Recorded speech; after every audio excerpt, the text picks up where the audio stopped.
Okay, gang, hope we're ready to strategize. We're going to talk marketing here, but before we get started on all that, I want to introduce you to Charlie, the newest member of our product development team.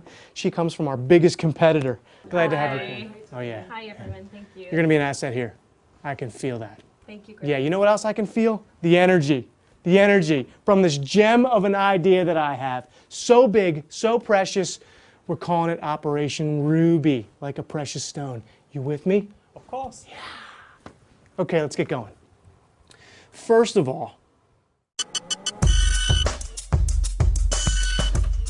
and if you want to drive this thing, you can drive this thing. You could drive this thing. Co-pilot, the launch date of April 21. Bam! And our server virtualization is going to blow the doors off the competition.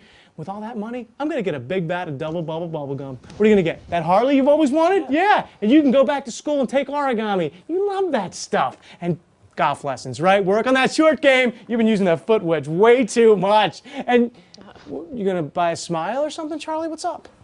You're headed down the wrong path. I mean, if you knew what my old company did. No. I have to stop here. We're not allowed to talk about competitive information within these four walls. It's a no. But they've already done this. I mean, they're ahead of us with this. It's just not going to work. It's flawed.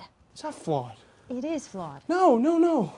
It's not flawed. No, it's not. It's not flawed. It's not. You can buy the Harley. It can be solid gold if you wanted. And you can make the bird and the giraffe. And you can work on your Okay, why don't we talk about this tomorrow? Let's wrap it up for today. I'll send everyone a memo.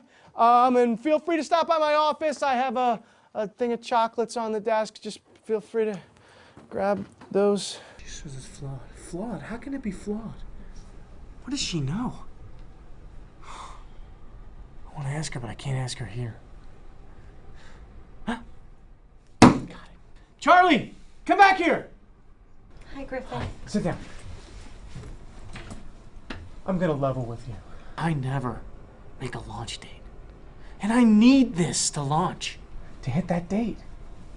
So I know we're not allowed to talk about it in the office, but why don't you just email me at home, at my home address, and then we're golden. Oh. Yeah. Oh, okay, great. Oh, definitely. Give me your home address because I only have your work address. And I have some other documents you might be interested in reading.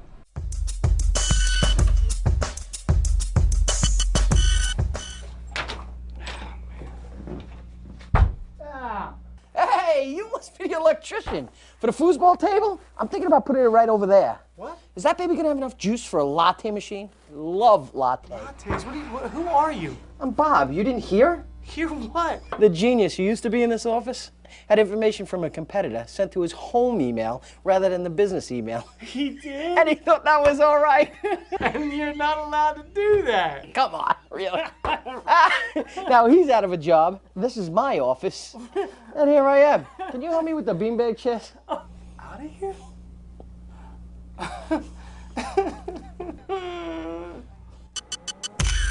As a software company whose business depends upon our ability to innovate and adapt in a rapidly evolving market, it really is imperative that we all understand the importance of safeguarding CA Technologies' confidential and proprietary information. So let me give you a few helpful pointers. The easiest way for me to explain the type of information that we are trying to safeguard is by using this simple example. We are generally talking about the things that we would never want one of our employees to share with any of our competitors. This includes a whole array of things like our pricing information, our customer data, source code, our internal financial projections, and our future product development plans. Now, it stands to reason that if we don't want our employees sharing this type of information with our competitors, we shouldn't be asking others, like job candidates and new hires, for this type of information about our competitors. It really is imperative to our future success and our ability to execute upon our corporate strategy that we rigorously safeguard CA Technologies' trade secrets and confidential information, and that we ensure that we're not doing anything that will infringe upon the rights of other companies. Unfortunately, it's not always easy to know what you can or can't do in this area. There's lots of gray areas where even well-intentioned employees can get themselves into trouble. So let me give you a few examples of things that you should not do. Don't ask job candidates to divulge information about their employer that you wouldn't want a competitor asking a CA Technologies employee. Don't ever use confidential documents or information, such as customer lists, pricing information, source code, the things I just mentioned, from competitors when doing your job at CA Technologies. Don't bring that type of information to our offices, and don't load that type of information onto any of our computers. Don't disclose or discuss confidential CA Technologies information with anyone outside of CA, even a friend or a family member. We recognize that situations involving trade secrets and competitive information can be complicated, so what we ask all of our employees is that before any of you go down the wrong path and make the wrong decision, please make sure to raise your hand and ask a question. Here at CA Technologies, we have a number of avenues available to help our employees make smart choices.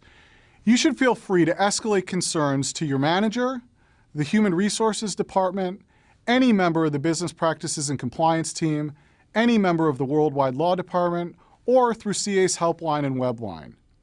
If you're not sure about something, ask a question. If you see or hear something that doesn't seem right, escalate the issue. Our collective success really does depend on it.